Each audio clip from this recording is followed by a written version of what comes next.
तो चलिए अब हम कंपाउंड इंटरेस्ट की एक और प्रॉब्लम को सॉल्व करते हैं।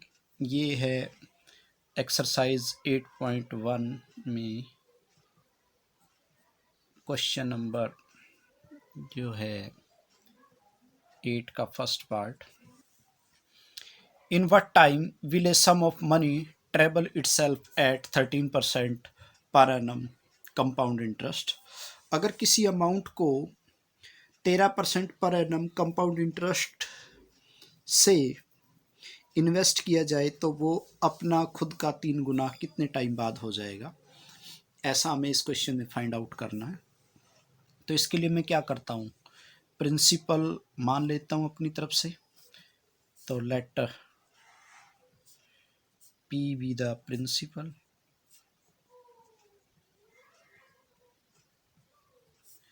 और रेट मुझे पता नहीं है, तो आर में जो है आर परसेंट पर annum be the rate of interest मैंने ले लिया। सॉरी, आर परसेंट पर एनम, रेट तो मुझे ऑलरेडी गिवन है, तो आर जो है वो 13% पर एनम जो है वो मेरा रेट ऑफ इंटरेस्ट गिवन है। तो टाइम मुझे यहाँ पे फाइंड आउट करना है, तो मैं क्या करता हूँ, let after n years the amount treble itself। हम मान लेते हैं कि n years के बाद जो है वो अमाउंट अपना खुद का 3 गुना हो जाता है। तो amount after n years, amount after n years, amounts का फार्मूला हमारे पास क्या बनेगा, this is p into 1 plus r by 100 raise to the power n। और यहाँ पे प्रिंसिपल तो मेरा p है, रेट मेरा है 13, तो 1 plus 13 over 100 raise to the power n। अब देखो, आफ्टर n ईयर्स मेरा अमाउंट जो है वो कितना हो जाएगा, वो खुद का 3 गुना हो जाएगा। यानी कि जो मेरे पास ओरिजिनल प्रिंसिपल था उसका 3 गुना, तो उसका 3 गुने का क्या मतलब है, 3p के बराबर हो जाएगा। यहाँ से मैं p को कैंसल आउट कर देता हूँ, तो ये आ गया मेरे पास 3 इज इक्वल टू 100 प्लस 13, ये 113/100 यानी कि 1.13 raise to the power n। बस अब हमें इस इक्वेशन को सोल्व कर लेना है। तो यहाँ से this implies log 3 is equal to log of 1.13 raise to the power n। तो this is n log of 1.13। तो यहाँ से दिस इम्प्लाइज n की वैल्यू मेरे पास क्या आएगी, log 3 over log of 1.13। log 30 की वैल्यू देख लो टेबल में, तो log 3 की वैल्यू मेरे पास जो है वो कितनी आने वाली है, log 3 की वैल्यू मेरे पास आने वाली है 0.4771। और यहाँ पे देखो log 11 की टेबल 3 के नीचे, तो 11 की टेबल 3 के नीचे जब हम देखेंगे, 11 की टेबल 3 के नीचे 0,531, तो ये आपके पास आ गया 0,531। अच्छा देखो, अब यहाँ पे इस डेसिमल से पहले कितने डिजिट है, एक डिजिट है, तो एक में से मैं एक घटा देता हूँ, तो यहाँ पे मुझे लिखना पड़ेगा 0.0531। तो जब मैं इसको इसके साथ डिवाइड करूँगा तो इट इज़ अप्रोक्सीमेटली 8.98 ईयर्स जो है वो अप्रोक्सीमेटली आ जाएगा। तो आफ्टर दिस टाइम 8.8 ईयर्स के बाद जो है ये जो प्रिंसिपल है ये खुद का 3 गुना हो जाएगा एट 13% पर एनम की रेट से। तो यही हमारे पास इस क्वेश्चन का आंसर था। चलिए अब हम जो है इसी एक्सरसाइज के क्वेश्चन नंबर 9 को देख लेते हैं। A sum of money invested at compound interest amounts to rupees 1218.99 at the end of 5 years and to rupees 1267.37 at the end of 7 years. Find the principal and rate of interest.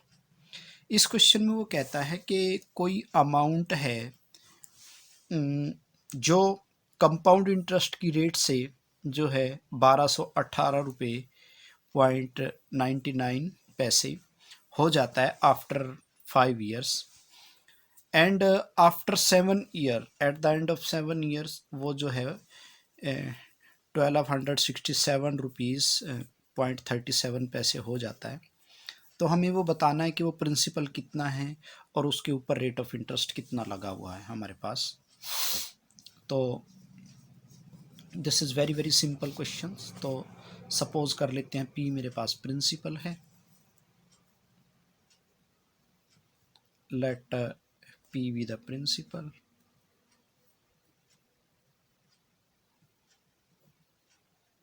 मान लो suppose करो मेरे पास जो है वो P principal है और जो रेट ऑफ इंटरेस्ट है वो and rate of interest be R% पर एनम। अमाउंट आफ्टर 5 ईयर्स हमें गिवन है, तो amount after 5 year, amount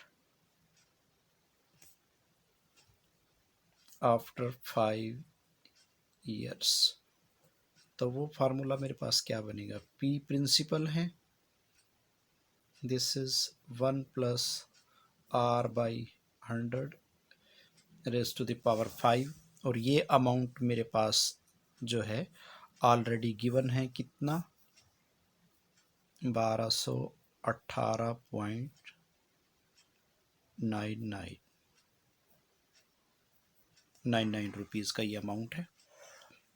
amount after 7 years, amount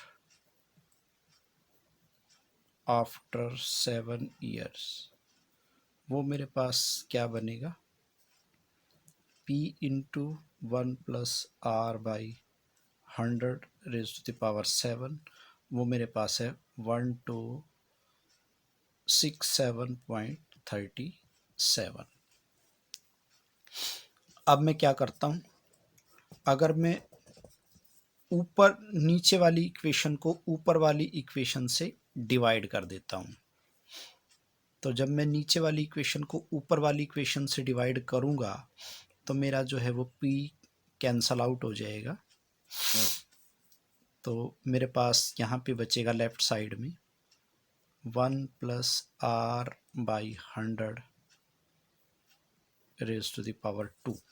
क्यों? क्योंकि देखो यहाँ पे मेरे पास 7 ऊपर है 5 नीचे है, तो जब मैं इनको एडजस्ट करूँगा तो मेरे पास जो है वो 2 पावर ऊपर रह जाएगी और इधर जब मैंने इनको डिवाइड किया तो ये ऊपर रहेगा 1267.37 और इसकी अपोन में है 1218.99।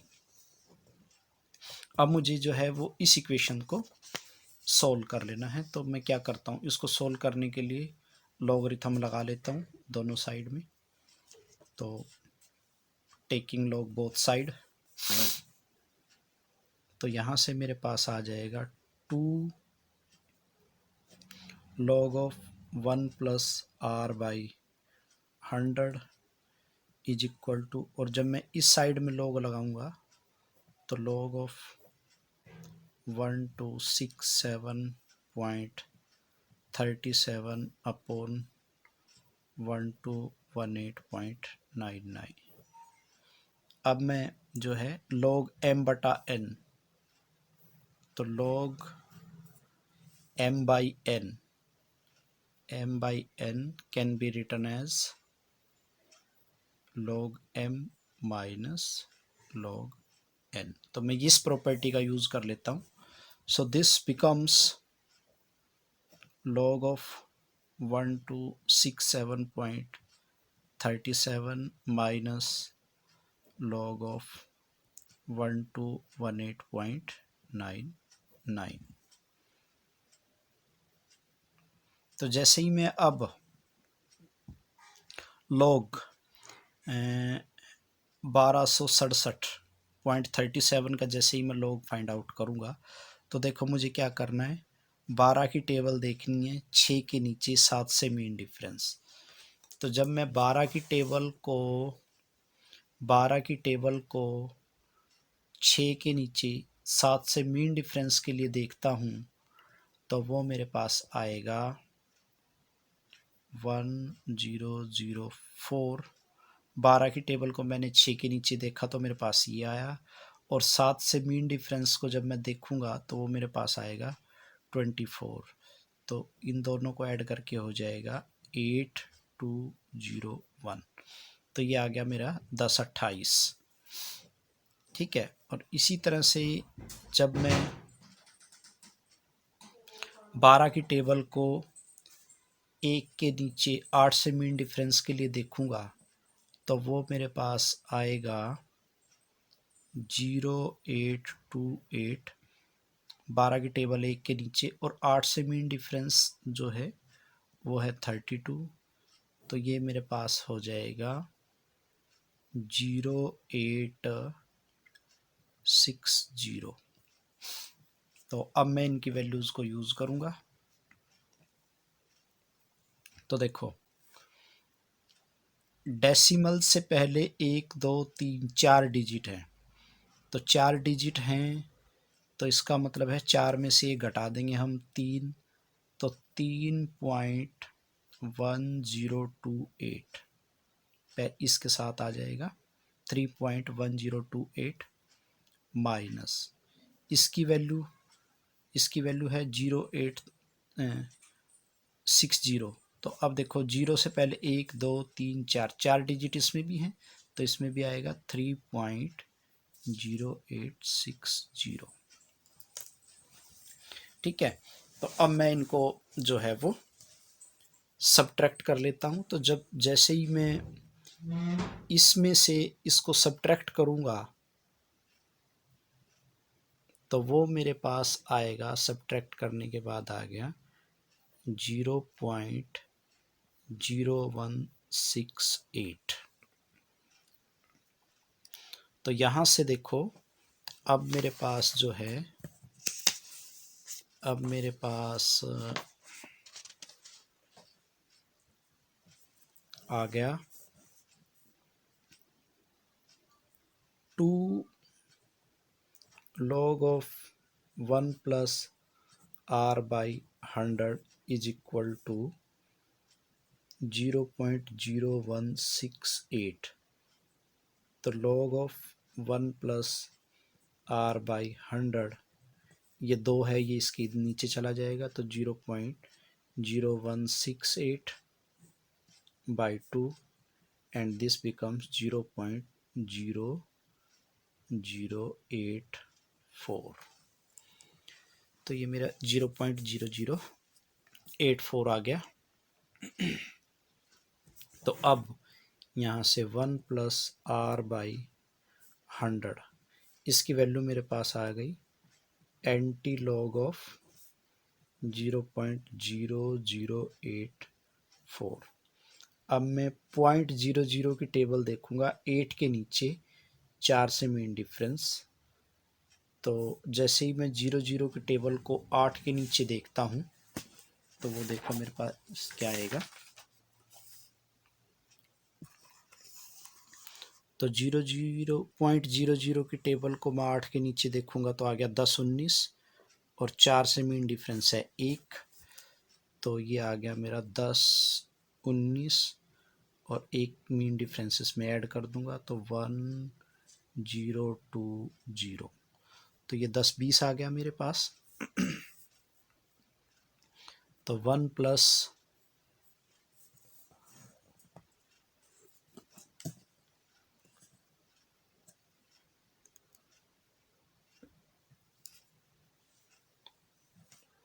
1 + r/100 इज इक्वल टू, अच्छा एंटीलॉग में, तो यहाँ पे देखो पॉइंट से पहले हमारे पास है एक डिजिट, तो इसमें मैं जीरो है तो इसमें एक ऐड कर दूंगा। पॉइंट से पहले मेरे पास है जीरो, तो जीरो में ऐड कर देंगे 1, तो यानी कि यहाँ पे 1 के बाद जो है वो डेसिमल आ जाएगा। तो दिस इज 1.020। अब यहाँ से r/100 is equal to 1.020 -1 which is equal to 0.020। तो r is equal to 0.020 into 100, जो कि मेरे पास आ गया 2%, यानी कि मेरे पास आ गया 2। तो मेरा r जो है वो आपके पास आ गया 2% पर एनम। तो यहाँ से मेरा जो है वो रेट ऑफ इंटरेस्ट तो फाइंड आउट हो गया। रेट ऑफ इंटरेस्ट यहाँ से मेरा फाइंड आउट हो गया। तो अब मुझे फाइंड आउट करना है व्हाट इज़ द प्रिंसिपल। तो प्रिंसिपल के फाइंड आउट करने के लिए मैं जो है, जो मैंने ऑलरेडी कैलकुलेशन कर रखी है उसका मैं यूज़ कर लेता हूँ। तो मैं जो है इस इक्वेशन पे चलता हूँ अपने।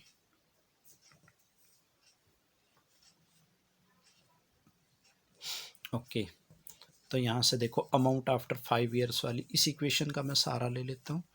तो ये मेरे पास है 1218.99 is equal to P into 1 + r/100 raise to the power 5। तो जब मैं इसको लॉग से सोल्व करूँगा तो log of 1218.99 is equal to, यहाँ पे जब मैं लॉग लगाऊंगा तो this is log p plus ये मेरे पास आएगा 5 log ऑफ 1 + r/100।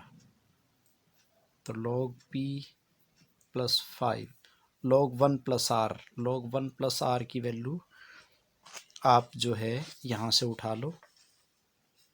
देखो यहाँ से देखो log ऑफ 1 + r/100 इसकी वैल्यू मेरे पास आई हुई है ये 0.0084। तो ये 0.0084, तो दिस इज log p। इनको मल्टीप्लाई करके आएगा 5 × 40, सॉरी 5 × 20, 2 5 × 40 और 2 42, 0 पॉइंट 20 40 2 42 0। तो ये आ गया 0.0420। यहाँ से मेरे पास इसकी वैल्यू मैंने ऑलरेडी फाइंड आउट कर रखी है। इसकी वैल्यू मेरे पास है ये, तो दिस इज 3.0860। तो दिस इज,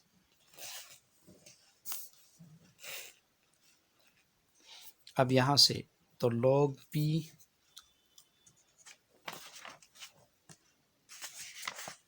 यहाँ से मेरे पास देखो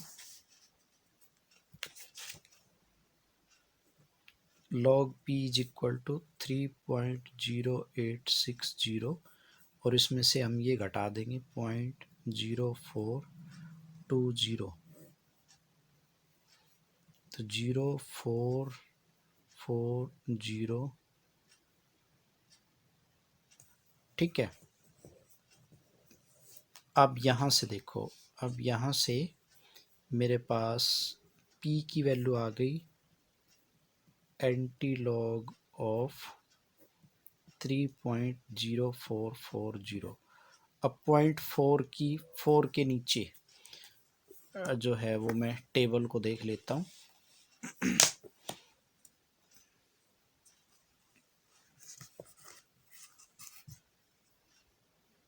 0.04 की 4 के नीचे मेरे पास आ गई 1107, तो ये मेरे पास आ गया 1107। अब देखो पॉइंट से पहले 3 है, 3 में 1 ऐड कर देंगे 4, तो हम 4 के बाद डेसिमल लगाएंगे, 1 2 3 4, तो 4 के बाद आप डेसिमल लगा दो। तो यहाँ से प्रिंसिपल आपके पास आ गया 1107.00 रुपीज़। यही आपका यहाँ पर जो है वो प्रिंसिपल आ गया।